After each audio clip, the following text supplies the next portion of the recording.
would like to introduce our next speaker, Dr. Guillaume Mabilla.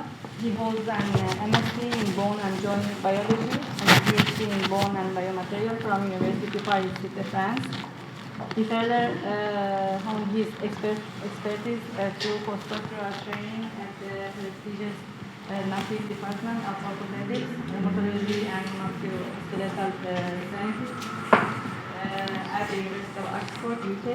From 2010 to 2012, he served as a senior scientist at Oxford before joining University of Angers, France in 2012 as an associate professor.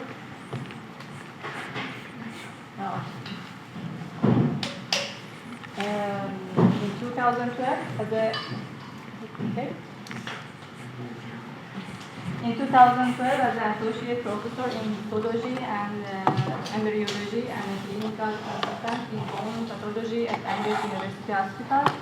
Since 2022, he has been leading a research group at UMRS 1229 Armens, where his work explores the fascinating interplay between gut hormones and bone health. His research focuses on how physiological gut hormones regulate bone remodeling, quality, and strength, with the goal of developing innovative gut hormones analogs to combat bone fragility disorders. Today's talk is about clinical bone metabolism and macro-scale biomechanics. Bone tissue is a remarkable structure engineered by nature from the macro to the nanoscale to withstand mechanical stress. However, even the slightest alteration at any of these levels can compromise its integrity, leading to increased fragility and fracture risk. At the heart of his research lies the development of groundbreaking tools to assess bone matrix quality with unprecedented precision. His team is internationally recognized for pioneering innovative techniques to analyze bone collagen and biomechanics at the nanoscale. Beyond diagnostic, they are also leading the way in designing a new generation of morphological treatment aimed at not only preserving but enhancing bone strength. By improving the quality of bone collagen, their approaches significantly boost bone resistance to fracture.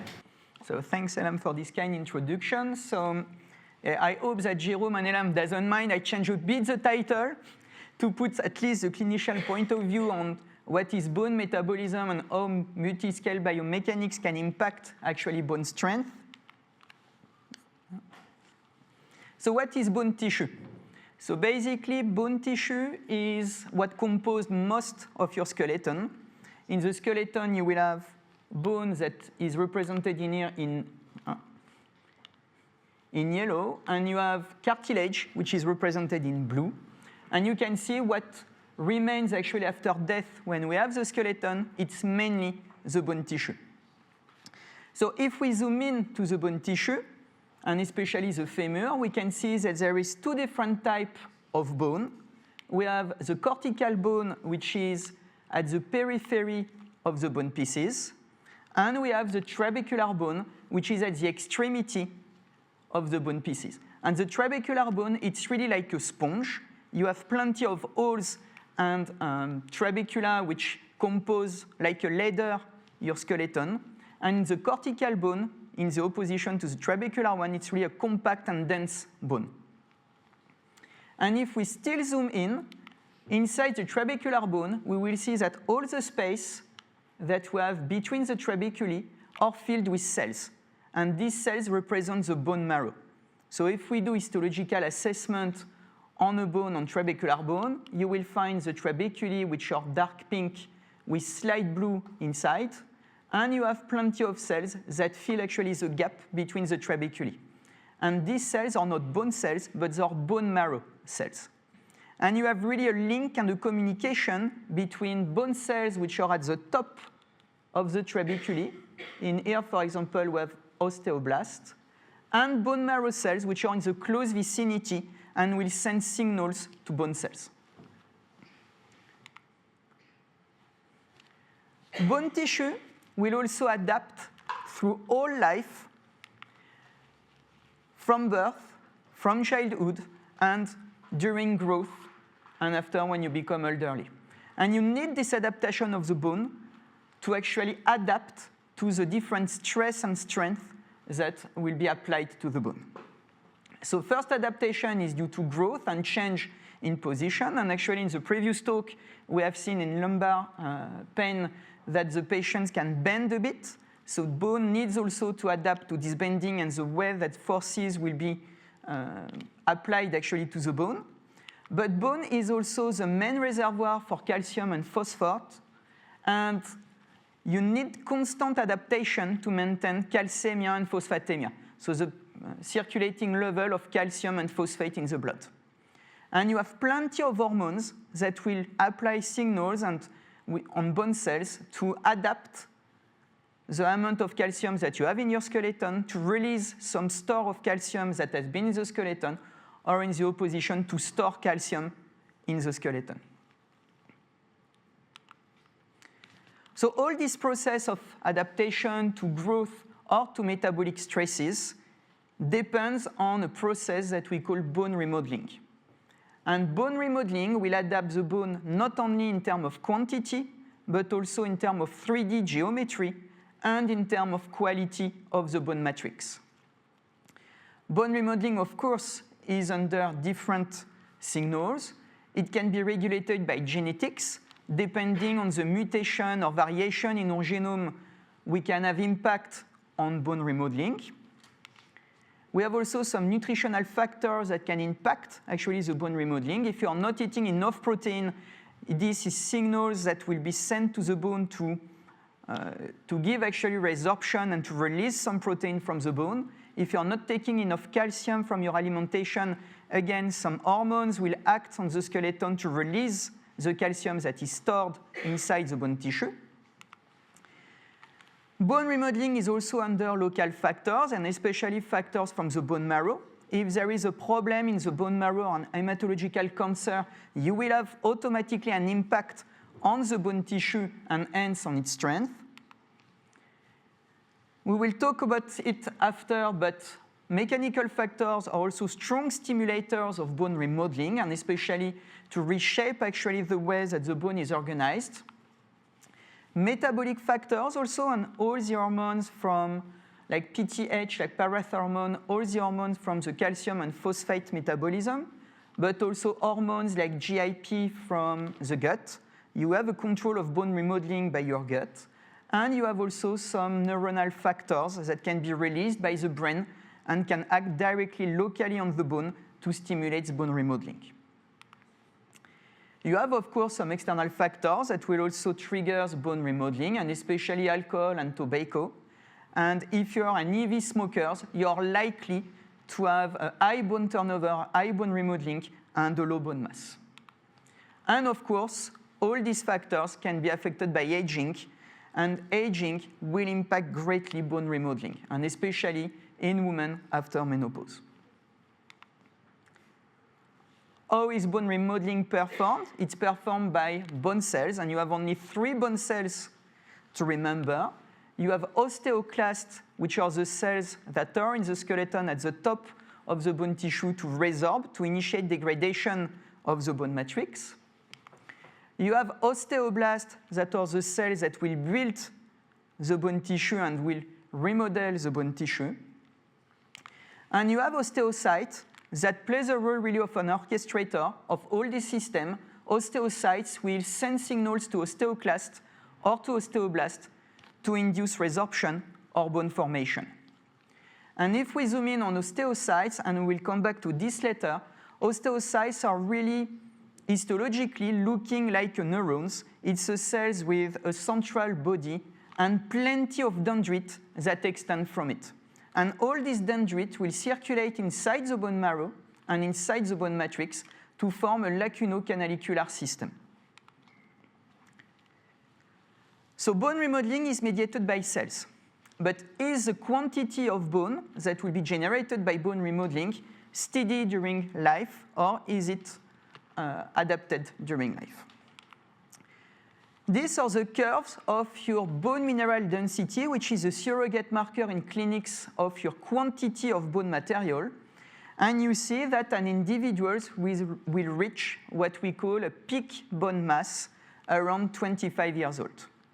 After 25 years old, it will be only a decline of your quantity of bone material that is more pronounced in women just after the menopause, where there is a rapid loss of bone material.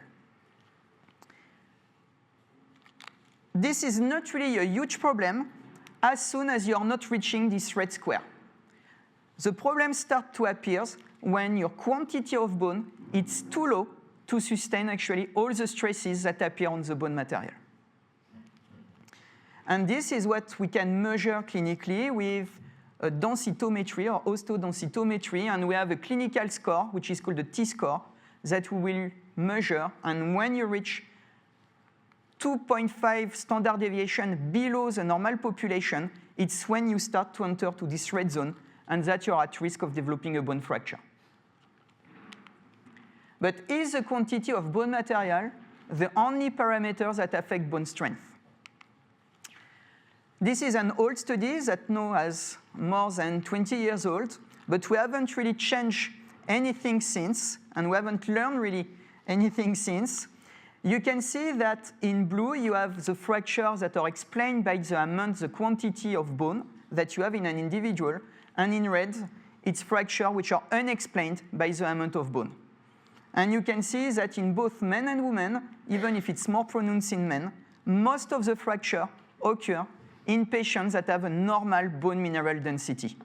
So by performing osteodensitometry, we picked up only a small fraction of people that are at risk of developing a bone fracture.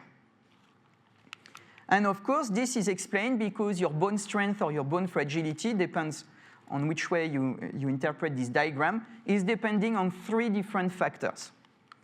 It depends, of course, on the quantity of your bone. If you have a really too low bone mass, you're at risk of fracture independently of the other factors. But it depends also on the way that your bone material is organized in 3 dimensions, which is called the microstructure. And it depends also on the material properties, on the quality of your elementary brick inside your bone matrix. If you have alteration of your collagen or alteration of the mineral, you're at risk, independently of the geometry and the quantity, of developing a bone fragility and a bone fracture. So the bone is organized in 4 different levels, from the nanoscopic scale to the macroscopic scale, to resist actually and to adapt to fracture, to strength. So the first level is the nature of the bone matrix. And in the bone matrix, we'll see it in a minute, we have a composite material made of collagen, which is the main proteins that we can find in it. It's 90% of all protein we can find in the bone matrix. And it's a composite because we have also minerals of calcium phosphate under the form of carbonated hydroxyapatite. And we need to have this dual composition to have all the properties that we need to resist to strength. Now, the collagen and the mineral will compact and will form what we call the texture of the bone. So both will compact to form lamella. You have on the top in here lamellar bone, and this lamellar structure is important also to resist to fracture. In pathological situation, you can have another organization of the texture, which is called woven bone or non-lamellar, and you can see in here by polarization that we don't find this pattern of dark and bright line in the bone. Next, the collagen and mineral lamella will compact and will form what we call the microarchitecture. And the microarchitecture is the geometry of the bone, the way that the bone material is organized in 3 dimensions. And we have a geometry which is slightly different depending that we are in trabecular bone or in cortical bone. And finally, the microarchitecture will compact to form the macroarchitecture, which is the angulation and the shape of the different bone pieces. And this also is important to resist to fracture. How can we investigate bone at these different scales?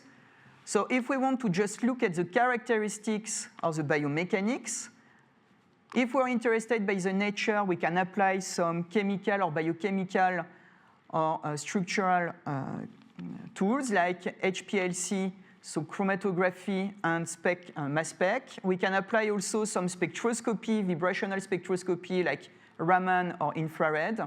And we can also apply some quantitative backscattered electron imaging, like something like TEM that we have seen in the first talk this morning. If we're interested by biomechanics, we can do AFM or nanoindentation. And hence, at this scale, we are not at all affected by the geometry of the bone. We really look only at the matrix and the nature. If it's at the scale of the textures that we want to look at the bone characteristic, we can do TEM, electron microscopy, or to use polarized light microscopy to see if we have this pattern of bright and dark line. And again, in terms of biomechanics, we can perform nanoindentation or microindentation.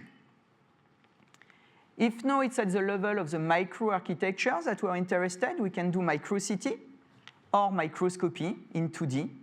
And we can apply finite element analysis or microtesting to measure the ground truth of biomechanics of the bone structure and to have an idea if there is a fragility or not.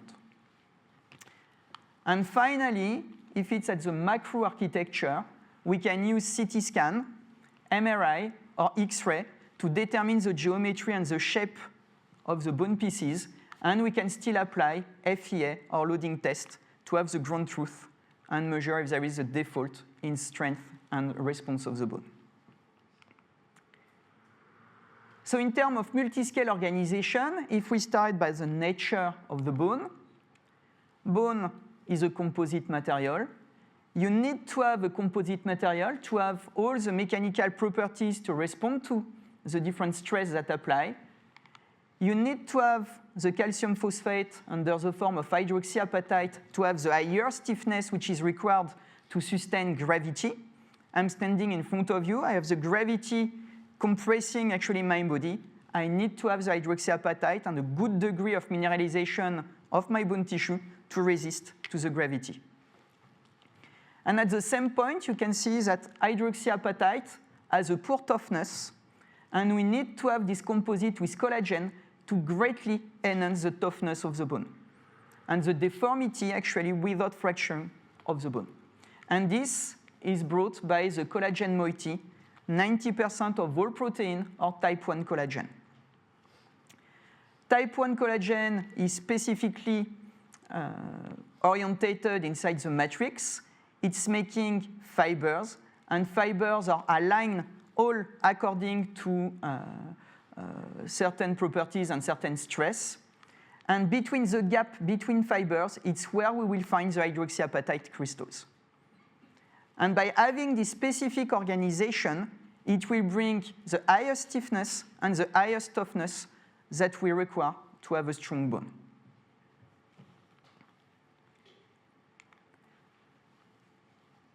To have collagen, it's not the only thing that matters. You need also to have post-translational modification of type 1 collagen.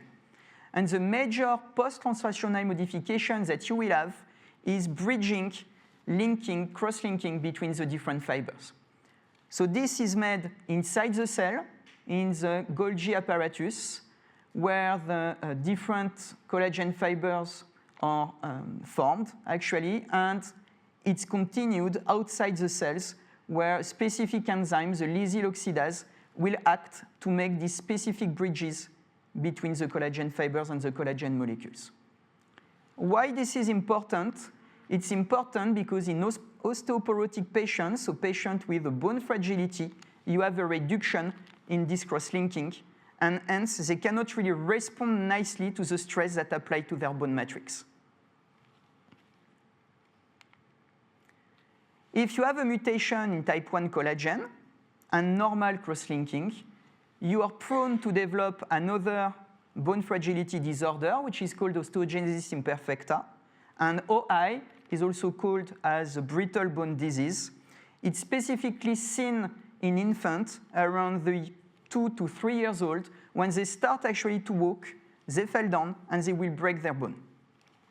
And you see, it's not the classical fracture that we can see in osteoporosis, but it's really fracture in the middle of the femur, which is normally the place where you have only cortical bone, so a strong and compact bone.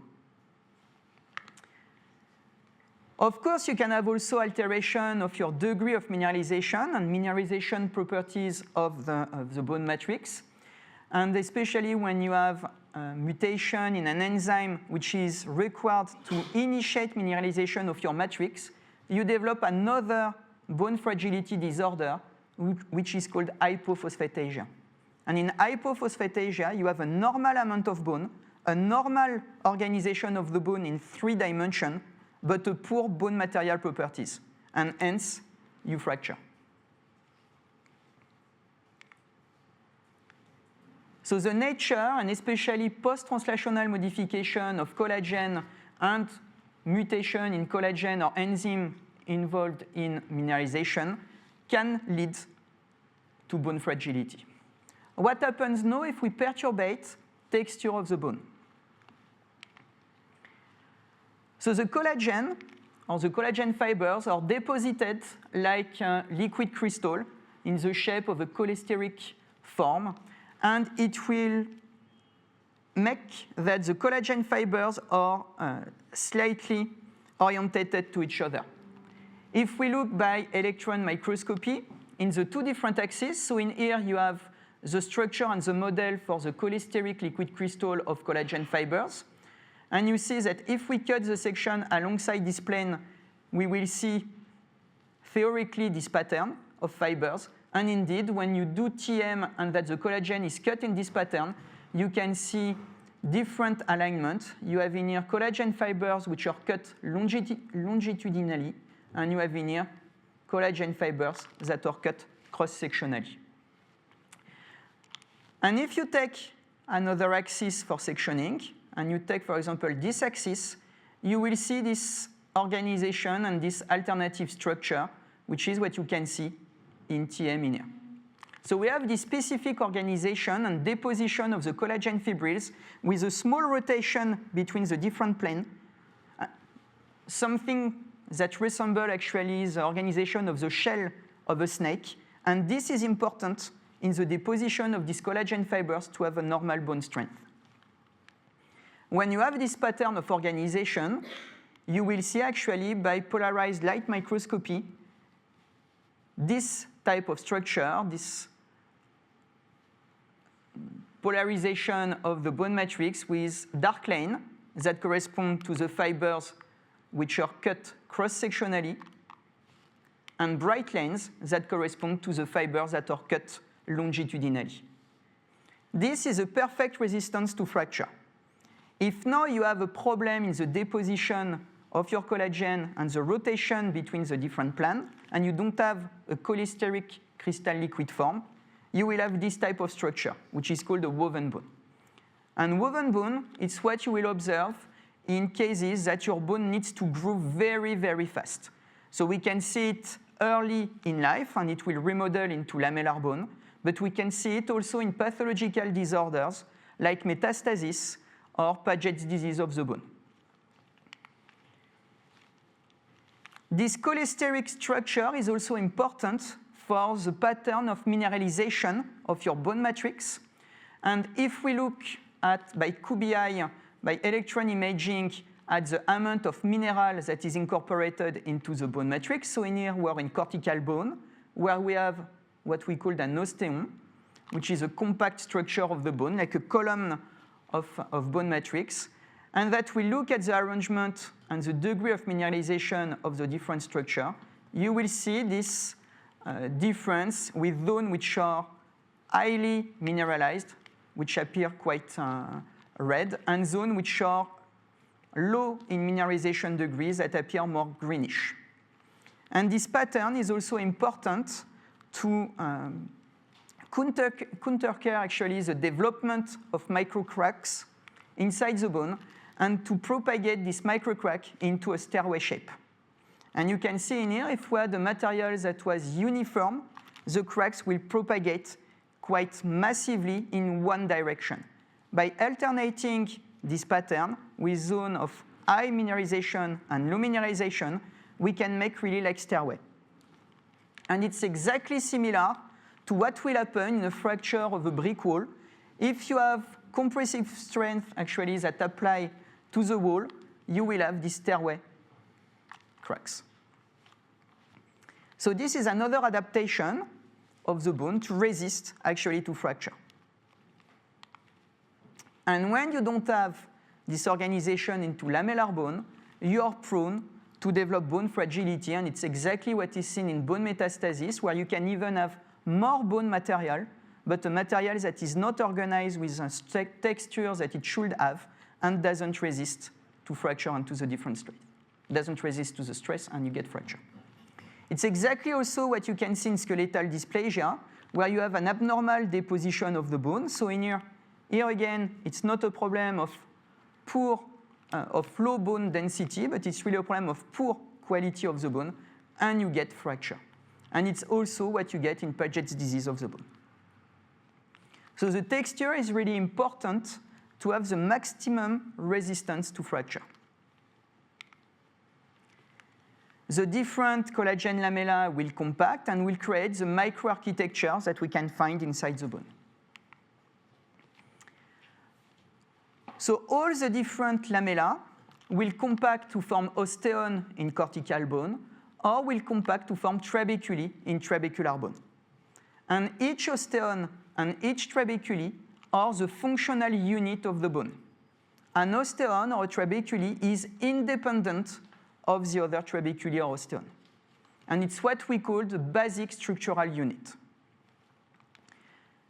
In terms of structure, and it's what we consider as the geometry of the bone, you have the osteons that can be seen like columns of dense compact bone, which are there usually alongside the stress line. And you have trabeculae, which is more like a scaffold to limit actually the collapsing of the cortical bone.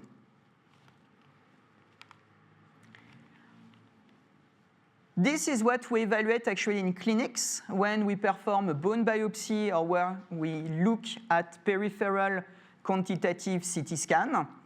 And you can see if we reconstruct in 3 dimensions the biopsy, that in osteoporosis, we don't have the same organization of trabeculae than in a normal bone.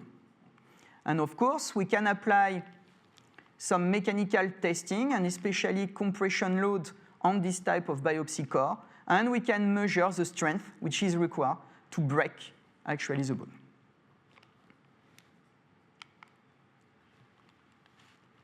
Finite element analysis can also be performed on this 3D model, but we'll come back in the next slide on finite element analysis, because there is a major limitation when this is done, is that it's never taken into action the impact of the material properties of the bone. We always do finite element analysis only on the geometry, the structure of the bone. But we never look at the texture, or we don't implement in the model the texture of the bone, and we don't implement in the model the quality of the collagen or the hydroxyapatite mineral. And next, osteon and trabecula will form the bone pieces and the macro architecture, and it's mainly a factor of shape and angulation to resist actually to the mechanical stress. This needs to adapt through the growth and the life, and especially in the elderly, when they will start to have more bending than young individuals, we will change, for example, the angulation of the femoral neck. It can be seen also in hip dysplasia, where it can lead to luxation, osteoarthritis, but also to fracture.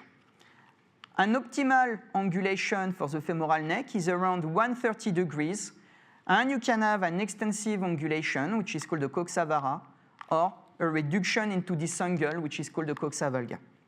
And if we make a finite element analysis on this shape of the bone, and especially when we transform our normal bone into a coxa valga, we will see that it's easier actually to break the bone, or at least to estimate the force which is required to break the bone. Here again, the limitation of this FEA challenge or method is that we don't take into account the quality of the bone matrix and the texture of the bone matrix. So we have seen that there is 4 different levels of organization of the bone: the nature, the texture, the microarchitecture, and the macroarchitecture. But is bone deposition following some rules? And there is this pioneering work from Julius Wolff since 1869, so you see more than a century ago, that actually look at the stress line that apply to a crane. And you have in here a Fairbairn crane, which is on the Bristol port in UK. And if you look by engineering at where the maximum stresses will apply, you will get these specific lines. If now we look what happens to a bone, and especially a femoral neck, and it's what Julius Wolff did, he calculated actually where the maximum force would apply, and you get this specific pattern of stress line. And if we make an histological section of a femoral neck, you can see that the trabeculae that you have inside your bone seems to perfectly match with the stress line that you can predict. And indeed, the quantity of bone, the bone mass, and the way that the bone will be organized in 3 dimensions is organized according to the stress line. It's just not random. The trabeculae will be really organized according to the stress line. So now we need something in the bone to sense the different stress. And this is a work of Harald Frost, almost 60 years ago, who actually describes the mechanostat theory and the Utah paradigms, where he postulated that mechanical loading needs to be sensed by something inside the bone, that this stuff in the bone will induce a biological response, and this biological response will adapt through bone remodeling the way that the bone will be deposited and organized. There is further evidence of this mechanostat theory, and the first one, it's if you remove the mechanical stress that is applied by muscle to the bone. So for this, you can just inject Botox, botulinum toxin, inside, for example, the quadriceps. So you will have a flake, actually muscle, incapable of stimulating mechanically the bone, incapable of contracting. And when you do that, and it's exactly what you have in here, you can see that you will reduce the amount of trabeculae inside the bone in Botox-injected animals. If now we look at the bone resistance of Botox, so you have in green the normal bone, in red bone resulting from injection of Botox into the muscle, and you see that the ultimate load that you get, it's far lower in Botox-injected animals than in sham animals. If we look now, like in this image of micro-CT, how the trabecular bone, the quantity of trabecular bone is inside the bone, inside the femur, we can see that we have a reduction in the amount of trabecular bone. And if we look at the nature of the bone, we can see that there is also a repercussion in terms of cross-linking of the collagen matrix. So when you perturbate actually the way that bone will sense mechanical forces, you don't impact only the bone quality, but you impact the bone quantity, but you impact also the way that the bone is organized in 3 dimensions and the nature of the bone, and especially post-translational modification of the collagen. So what are the cells which are responsible to sense and respond to mechanical forces? The cells which are doing that are the osteocytes.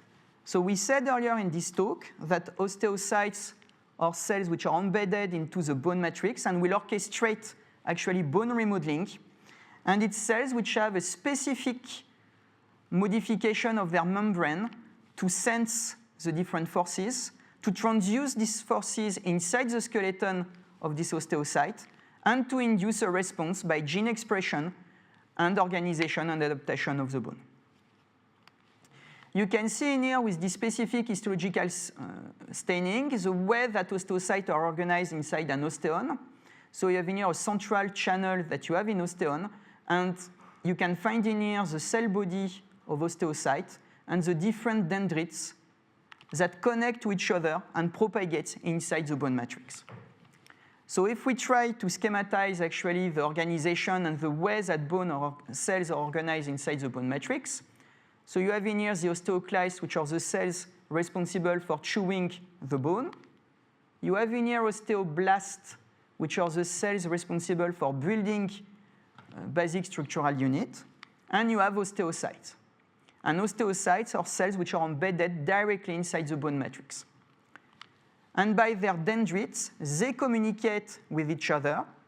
They communicate with osteoblasts. They can release products from their dendrite close to osteoclast, and they communicate also with blood vessels. This means that if you start a perturbation of one osteocyte inside the bone matrix, the information will propagate into all this network of osteocytes. So if we zoom in on an osteocyte, we can see that there is different modification at the plasma membrane. There is specific proteins which are there to induce a cell-to-cell communication. We have proteins which are there to anchor actually the osteocyte with the bone matrix protein. You have ion channels, which are in dark in here, that are sensitive and can open actually when mechanical forces apply to the plasma membrane. And we have, like we heard in the first lecture this morning, caveolae.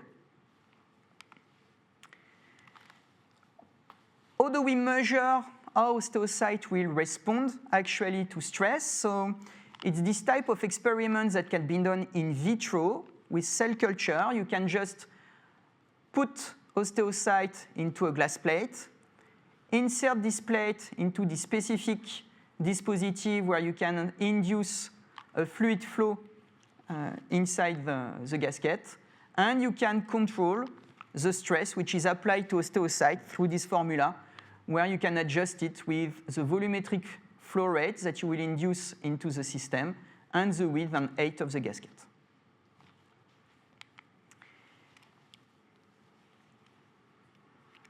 Just to emphasize on the role that can have matrix anchoring protein on the osteocyte network, so if we do this type of experiment and we induce by siRNA knockout of specific integrins, which are these proteins that will anchor the osteocyte membrane to extracellular matrix. If we knock out the beta-1 or beta-3 integrins, you see that osteocytes are no longer capable to respond to dynamic fluid flow. If we do the same by knocking down with siRNA the cell-to-cell junction by inhibiting connexin 43, here again, osteocytes are no longer capable to respond to dynamic flow. And finally, if we knock down TRPV4, which is an ion channel sensitive to mechanical stress, osteocytes still cannot respond to dynamic flow. So it's really the three things, ion channels, cell-to-cell junction, and matrix anchoring protein, that will sense mechanical forces and will induce, through the cytoskeleton of osteocyte, a response up to the nucleus. So osteocytes can control actually the way that osteoblast and osteoclast will work, especially by inducing bone remodeling. And the different mediators that will be released by osteocyte will be different depending that you have a mechanical stimulation or that there is no mechanical stimulation. In a normal skeleton, osteocytes are subjected to mechanical stress, so they will secrete a protein in response to this mechanical stress, which is called Wnt3a, that will stimulate osteoblasts to build bone. And they will secrete Wnt3a until they cannot sense actually mechanical forces. And in response, osteoblast will build the bone, and you have a bone which is stronger and can absorb more forces. Osteocytes can also induce bone remodeling by themselves all around their dendrite and lacunae, and to adapt locally the bone material properties. And usually what they do is that they induce the degree of mineralization of the matrix, and they increase the amount of cross-linking of the collagen until they cannot sense anymore these mechanical forces. In a situation where there is no mechanical forces, osteocytes will secrete other mediators like sclerostin, and sclerostin is an inhibitor of osteoblast. So when sclerostin is secreted, osteoblast cannot anymore make bone formation. Osteocytes will also reduce the amount of modification of the material properties, and they will stimulate resorption by osteoclast through the secretion of rank ligand. Like that, osteoclast will remove a small quantum of bone, and hence osteocyte can sense again mechanical forces. So it's really a dynamic process to be able to find the good balance between enough mechanical forces, not enough mechanical forces, sensed by osteocyte. And of course, osteocytes can induce by themselves also, around their dendrite and cell body, bone resorption. And you have really this dynamic cycle which is put in place to adapt to mechanical cues. So if we moved a bit from the cell biology through the clinic and how we manage actually bone fragility and how drugs which are used to manage bone fragility are effective at the different scale, osteoporosis, which is a major bone fragility disorder, is quite common, and especially in our population which are aging. It will affect 1 out of 3 women after the age of 50 and 1 out of 5 men after the age of 50. And it's not only that you suffer of a low bone mass, which is often described as osteoporosis, it's 1 out of 3 women and 1 out of 5 men will develop a fragility fracture after 50 years old. So you see it's quite something common. And why it's important? Because fragility fracture has a huge healthcare cost. It's more each year spent by the European Union on osteoporotic fracture than on breast and prostate cancer together. So it's really a huge impact on the health system. And what you have to bear in mind, we always see osteoporosis as just a fracture, and you can think, well, I had a fracture when I was a child, it's not so dramatic. For 2 months, I cannot do my activities, my normal activities, but that's all. No, when it happens to elderly, it's really a complex problem, and almost 25% of patients with a femoral neck fracture after 65 years old won't survive 1 year. So 25% of patients will die after a hip fracture. And 60% of the patients that will have any osteoporotic fracture will require assistance a year after their fracture. Even if the fracture actually stabilizes and they rebuild bones, there is no sign of the fracture, there is a loss of independency. So we need really for all this cause to better diagnose and predict who will be at risk of developing a fracture, and especially a femoral neck fracture, and who is not. And today, the clinical path that we have is to perform DEXA scan to assess as a surrogate marker the amount of bone that you have in your body, but we have seen earlier that DEXA scan and BMD, bone mineral density, it's not perfect because it catches up only a small amount of people with fracture, but it's the best that we have in the clinic for the moment.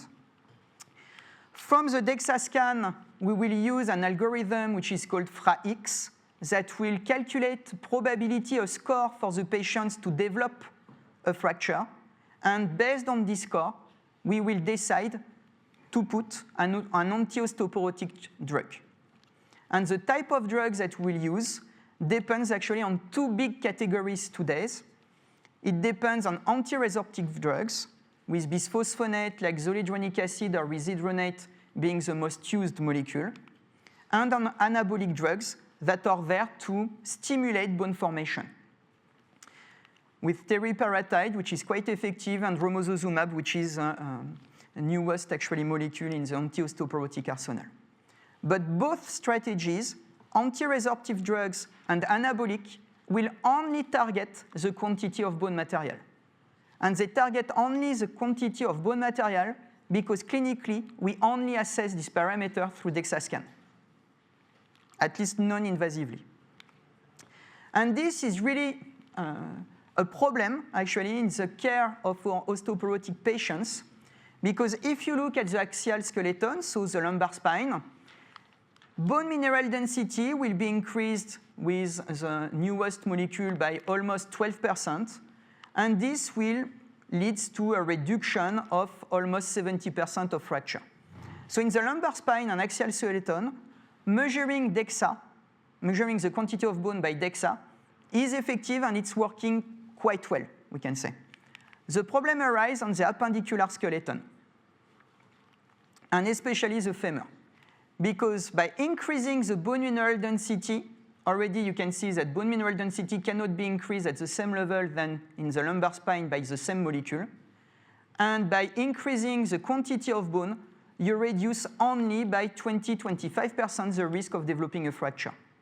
So 75% of patients taken these anti-osteoporotic drugs will still have a second episode of osteoporotic fracture.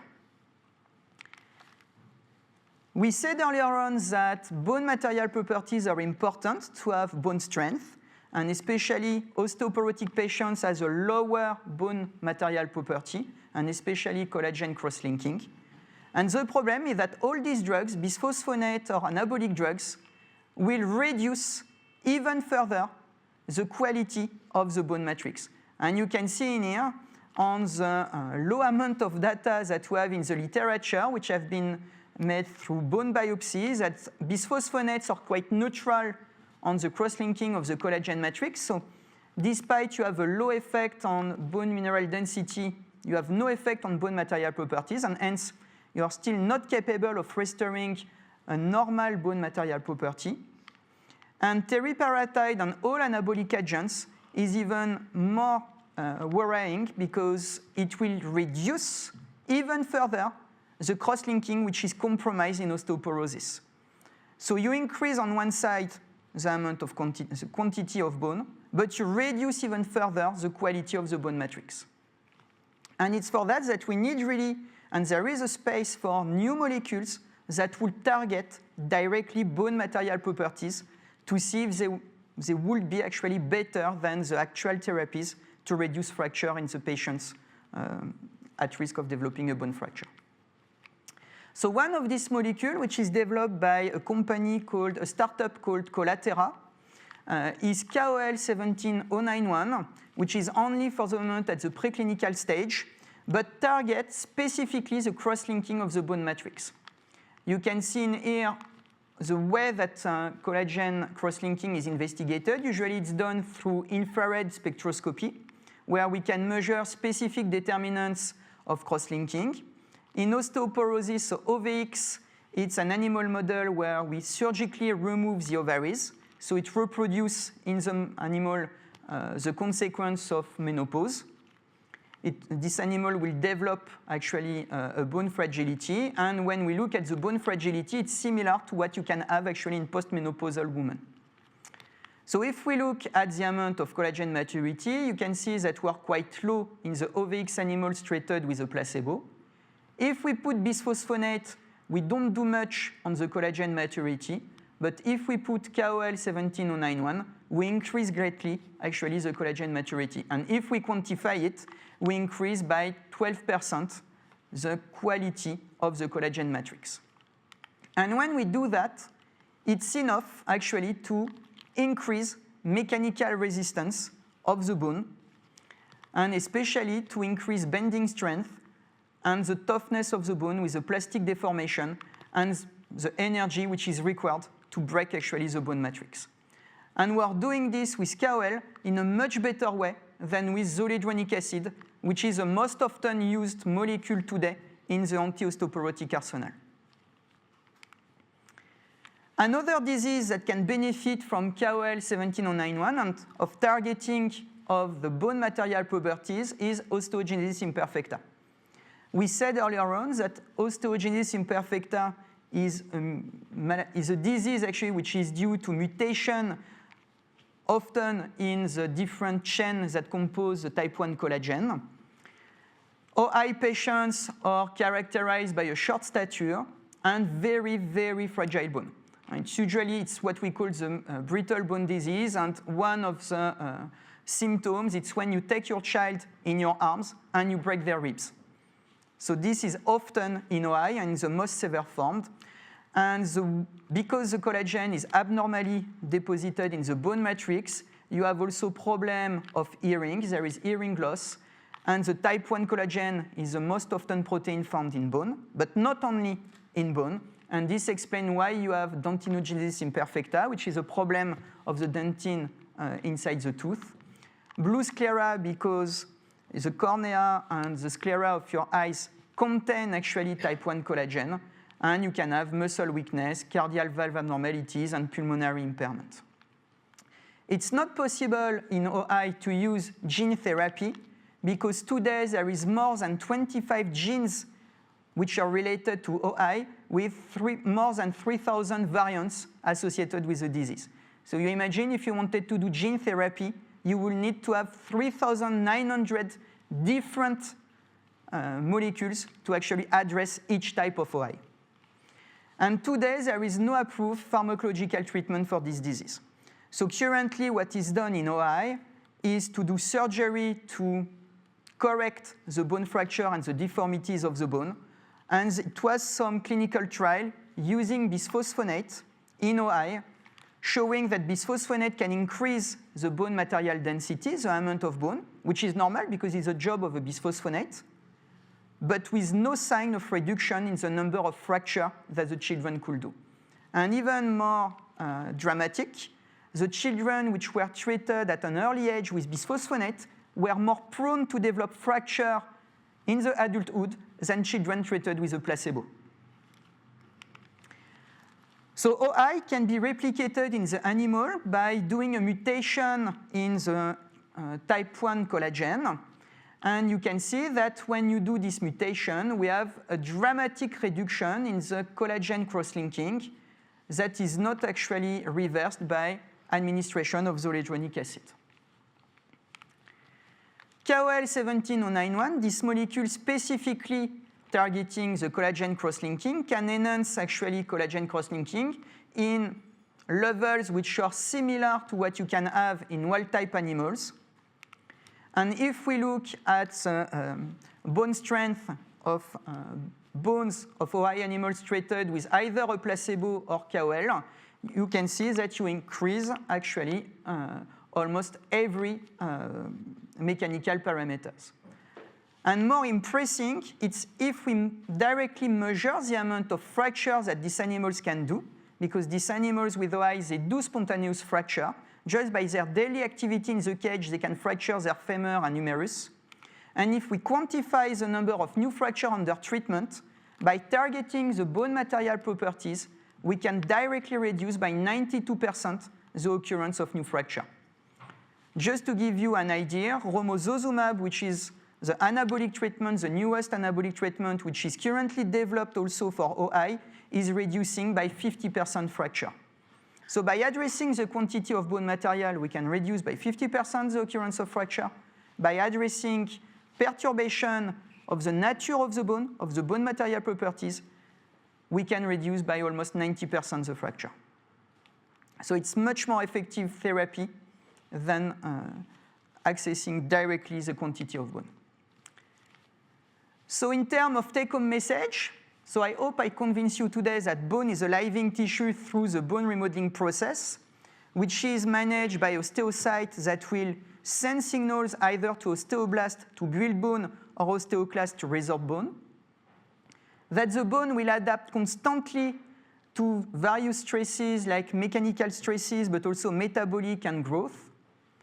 That we have this specific multi-scale organization of the bone matrix, and this specific multiscale is required to have the best resistance to stress and fracture, and that we need to integrate actually the bone material properties either to develop new molecules for the treatment of bone fragility or even to reduce the limitation of analytical model like FEA. And I wanted to finish by actually doing some acknowledgement to people in my team that have been involved in most of the study and the development of COEL 17091 with Mallory Couchot and Benoît Gaubron, and the different collaborations that we have on this type of molecule. And I will be happy to answer any questions that you might have.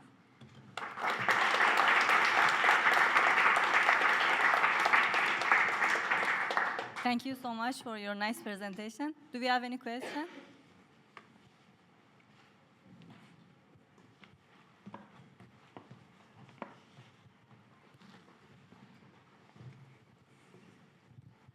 Hello, and thank you for your comprehensive presentation. I wanted to find which slide was that, but I guess you already know it.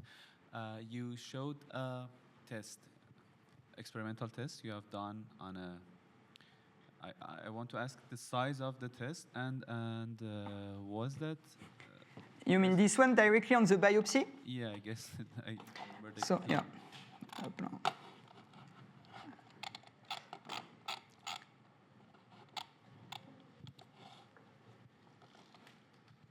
So the biopsy diameter actually that we have in here, it's usually 8 millimeter in diameter.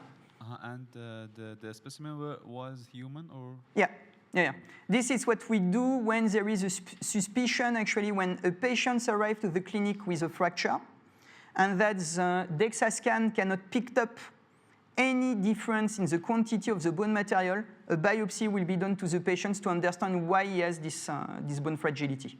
And also you have showed another test. The title of the slide is how astrocyte sense mechanical cues. Yeah. Yeah. And what about that test and So the it's dimension? fluid flow. This one. Yeah, exactly. Yeah, so it's fluid flow. So usually you plate osteocyte on a glass plate, like you do normally for cell culture. Mm-hmm. And you will mount actually your cover slips, your glass cover slip, into this dispositive where you have in here two tubings. The first one on the left will be for cell culture medium to enter into the system. Mm-hmm. And the second one will be to remove the liquid from the system. So like that, you create a fluid flow shear stress on the cells, and you can simulate actually a mechanical response. Yeah, exactly. It was very interesting. And can you re-mention the dimension of this? Of the gasket that we have in here? Yeah. Usually, well, you can adapt it to the amount of force that you want to apply actually to the cell. But usually what we use in 8, it's 1 millimeter, from 1 to 1.5 millimeter. And in width, it's going from 7 millimeter to 12 millimeter. Mm-hmm. Okay, so it's somehow it is called macro in yeah. dimension. Okay, okay, thank you.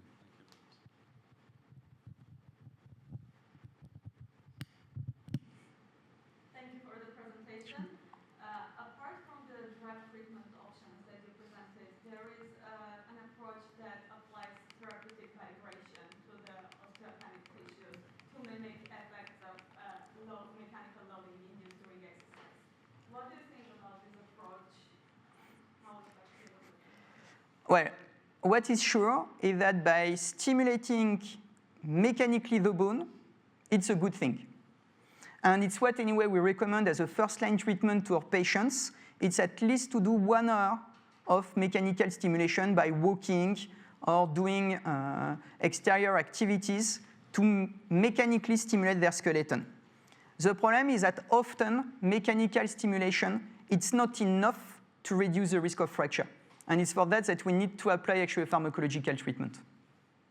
Yeah, so the vibration is not an alternative. It's not, well, the vibration will work, and it's what we have from the clinical studies on the calcaneum, for example. So the bone which are close to the platform where you will do actually mechanical stimulation.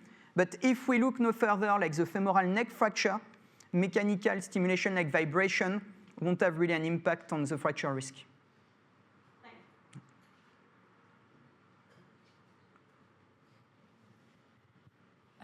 I have like a more general question. You were saying in the slide that 25% of the people die within 1 year Yeah. after hip fracture. Is it like a direct caused by the hip fracture or?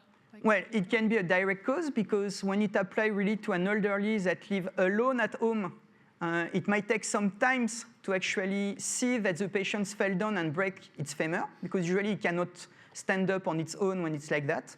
And also because the patients that will have a femoral neck fracture are always patients with multiple comorbidities and usually with hypertension, diabetes or metabolic syndrome. And basically, by losing their independence, they need to be placed for 3 to 6 months to recover from their femoral neck fracture. Usually, they get like depressive syndromes. They stop to care to themselves. They stop to take actually their different medication, and they die. It's not that 25% of people will die directly from a femoral neck fracture. It's just that 25 won't survive 1 year after a femoral neck fracture. So it's more because of the impact on the general life. Yeah. Thank you for nice talk. My question is about the cell type communication. You said that osteocytes communicate with osteoblasts by just this Wnt signaling pathway, right? Yeah. I mean, Wnt signaling pathway to positively affect osteoblasts and sclerostin to negatively impact osteoblast function. Yeah, my question is exactly how could this be, affected by the magnitude or frequency of the mechanical stimuli that you are applying? Well, the amount of it's a really interesting question. The amount of Wnt3a that will be secreted by osteocytes is proportional to the amount of mechanical stimulation that the osteocyte can sense. So the more mechanical stimulation, the more Wnt3a will be secreted. And it's exactly the opposite relationship for sclerostin. The more mechanical stimulation, the lower sclerostin secretion.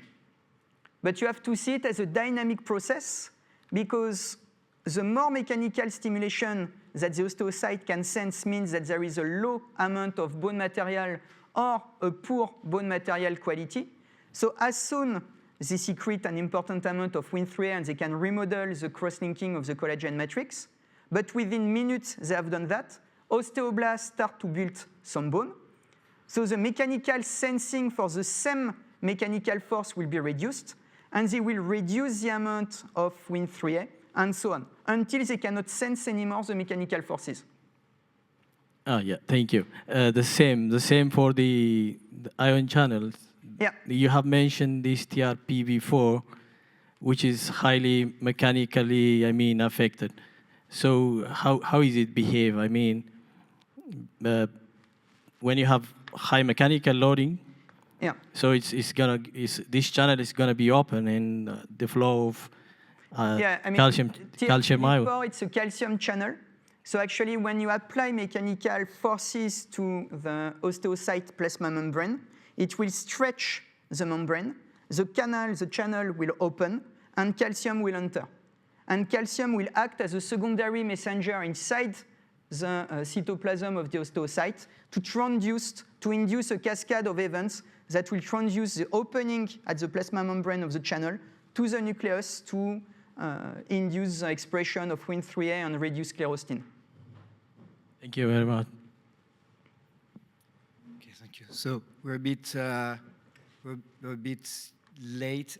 I will just have a question because some people here are taking a hands-on bone modeling, bone quality, and then fracture prediction. So when you measure then these alterations, the lateral aggregation of the collagen, and then these nanoscale mechanical weakness. So I understand that it also happens in osteoporosis. You don't need to go into osteogenesis imperfecta. And is the alteration reproducible, or is that something that is relatively random from patient to patient because of epigenetic effects or? No, I mean, well, it depends which type of osteoporosis, because osteoporosis is just an umbrella term for multiple disease of bone fragility syndrome. But if we take postmenopausal osteoporosis that we can reproduce with ovariectomy into the animal, we have exactly the same magnitude of difference in collagen cross-linking at the nanoscale in the animal versus what we can see in postmenopausal women. I have a short question. I know that we have a limit time, but that would be great if you could help me in this direction. So, okay. If I understood correctly, it was very nice to see that the effect of osteoporosis at nano level, because the effect in structure at nano level was reducing the number of cross-linking. Yeah. And at micro level is clear. So we have the density will change, and The density will change. The way that trabeculae are organized will change. And the elementary bricks of the bone matrix will be changed. Okay. But my question is at a micro level or a texture level in your slides. You showed, it was very nice, that collagen fibril has different direction Yeah. at micro level. Yeah. So it's not unidirection. And this change in collagen fibril at a structure level is really important. An amount of bone that can sustain in pressure or in tension. So in the available study, is there any study that shows that the effect of osteoporosis at the collagen fibril structure or pattern in this direction? No. Actually, in osteoporosis, the texture of the bone is normal. So you have this lamellar organization. Okay. It's modification of texture. It's usually seen in age? So by age? not so much in age. It's seen in condition where osteoblast needs to work really fast. So you will have it in metastasis. You will have it in bone fracture callus. And you will have it also in rare bone disorder like Paget's disease of the bone or fibrous dysplasia because of an abnormality in a specific gene, which is involved in the organization of the lamellar bone. Okay, thank you so much. Okay, so I think it's time then to close the morning. Thank you, Guillaume.